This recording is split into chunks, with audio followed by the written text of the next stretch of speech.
Bismillahirrahmanirrahim.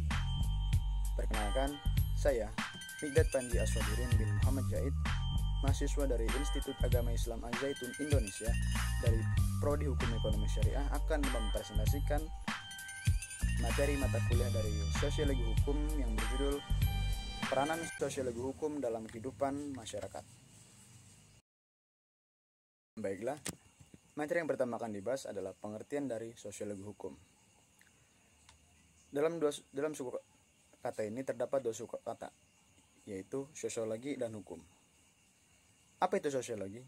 Sosiologi adalah ilmu yang membahas segala aspek dalam masyarakat serta pengaruhnya dalam masyarakat.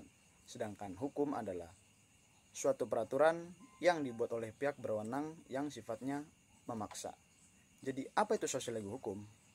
Sosiologi hukum adalah sebuah cabang ilmu pengetahuan yang secara analitik dan empiris mengeksplorasi serta menelaah hubungan saling mempengaruhi antara hukum dengan fenomena sosial lainnya. Jadi itulah pengertian dari sosiologi hukum. Berikutnya adalah ruang lingkup sosiologi hukum. Nah, apa saja yang termasuk dalam sosiologi hukum itu? Yang pertama ada kedudukan dan peran sosial individu masyarakat dalam keluarga, kelompok masyarakat, serta kelompok sosialnya. Hal ini meliputi bagaimana individu tersebut berinteraksi dengan lingkungan sosialnya seperti dalam keluarga, kelompok sosial, dan masyarakat. Dan ini juga termasuk bagaimana individu tersebut mendapatkan kedudukan serta peran sosialnya dalam masyarakat itu.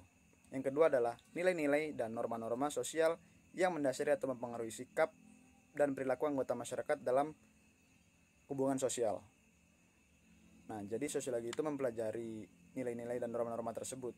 Dan yang ketiga adalah sosiologi juga mempelajari masyarakat dan kebudayaan daerah sebagai submasyarakat serta kebudayaan sosial Indonesia. Hal ini termasuk mempelajari kebiasaan, adat istiadat, dan juga kebiasaan masyarakat setempat.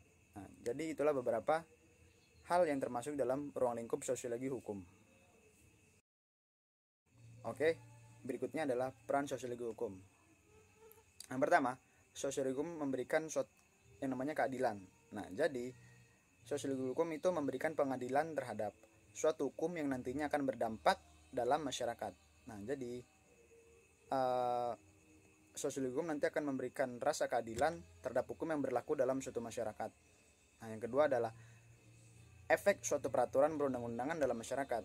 Nah, jadi peran sosiologi hukum itu juga menjadi usaha untuk mengetahui apakah hukum tersebut benar-benar berfungsi atau tidak dalam kelompok masyarakat itu. Nah, jadi itulah dua peran sosiologi hukum. Nah, berikutnya adalah peran sosiologi hukum dalam segi hukum ekonomi syariah. Nah, jadi peran sosiologi hukum dalam hukum ekonomi syariah itu dapat dilakukan dengan yang namanya pendekatan sosiologis yang dapat digunakan untuk memahami agama dan menentukan apakah suatu tindakan atau aturan tersebut sesuai dengan hukum Islam atau tidak.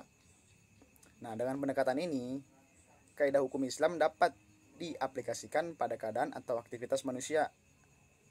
Salah satu contohnya dalam penerapan pendekatan sosiologis di bidang zakat, yang menjadi dasar dari sistem ekonomi Islam dan peranannya sebagai modal bagi pembangunan negara.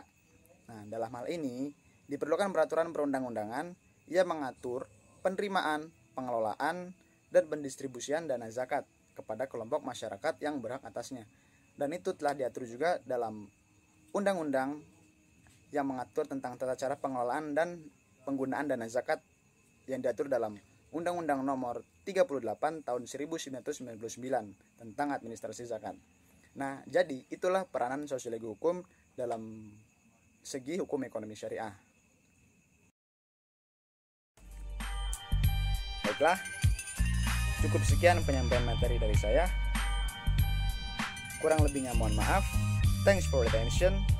Azza wa wallahu ya'ana wa yafazuna. Alhamdulillahirabbil alamin. Assalamualaikum warahmatullahi wabarakatuh. Merdeka.